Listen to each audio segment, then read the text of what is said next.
Anxiety Armory. What is the number one thing I can do to help alleviate my anxiety when it appears? I've had anxiety for years. I've tried exercise, meditation, deep breathing, and changing my diet. But no matter what I do, the anxiety keeps coming back. It's a good question. It's a good question. And I think sometimes some of the confusion about how to use skills actually originates in our field, right? Like, we do a really good job of talking to people about different coping skills they can use when anxiety shows up. But I think sometimes as therapists, we don't do a good enough job talking about how to use a skill, right? So like, there's a difference between the skill itself and when and how you want to use it. Because with anxiety disorder treatment, oftentimes people will say, oh no, anxiety's here. I have to do something to make this feeling go away, right? And you and I have talked about this before. What's the problem with that? You can get into a cycle of constantly anxiety appears, got to use a skill and go over and over and become repetitive. Totally. Almost obsessive. Yes. And the more you try to push anxiety away, the more it's going to come back, right? So there's two different ways you can try to use a skill. You can say like, anxiety's here, okay, maybe let me see if taking 10 deep breaths is going to help. If it does, great. If not, that's okay. I'm going to move on with my day. Or it can be like, oh my God, anxiety's here. I need to use a skill right now to make this feeling go away.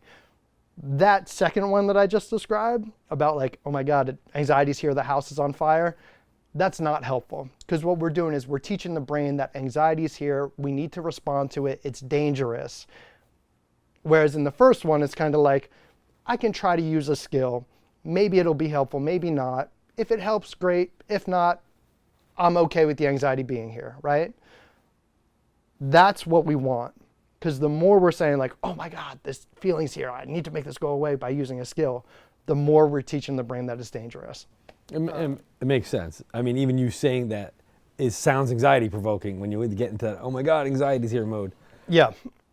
And people will oftentimes ask like, how do I know? How do I know if I'm using this skill appropriately or not?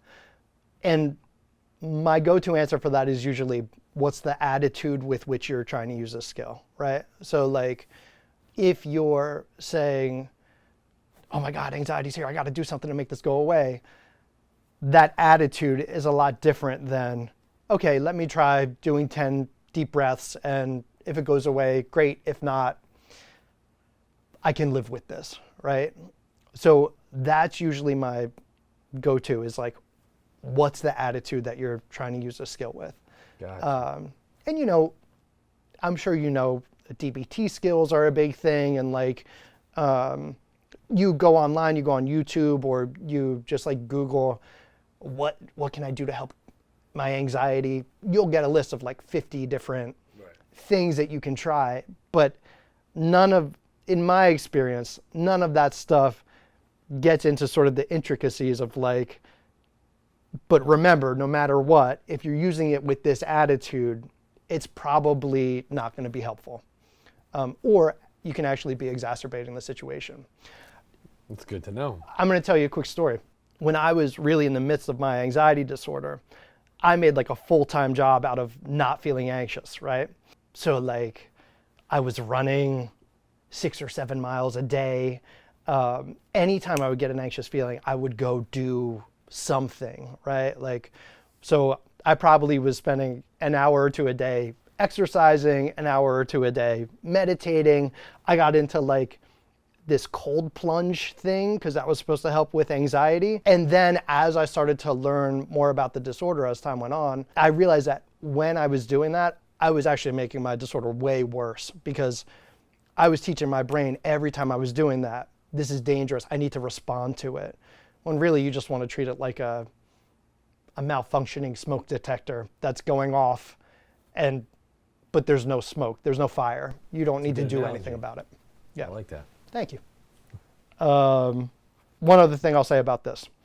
If you or anyone else can find that go-to thing that's going to help everyone get rid of anxiety every single time for the long term, please reach out to me so that we can write a book together and make millions of dollars. There's people trying that. Yeah. It ain't It's out hard. there. It's Yeah, hard. yeah. Yeah. It's Okay, probably not going to happen. It's an interesting perspective because it's not the everyday thing. Like you said, just like you said, you can Google how to do anxiety. Everybody's got a trick or a tool, and yours is more of a different, actually, perspective shift. It's also not a sexy answer, right? Like, I want to be able to say, here's the answer, do this every single time. And of course, that I could make a YouTube video saying, use this strategy every time you feel anxiety, it'll go away. It'll probably get millions of clicks. But I don't believe that that's true. And that answer of like, you have to shift your attitude, it's not sexy and it's not a quick fix. So oftentimes that's not what people are looking for. They want something that's going to get rid of the feeling. Right.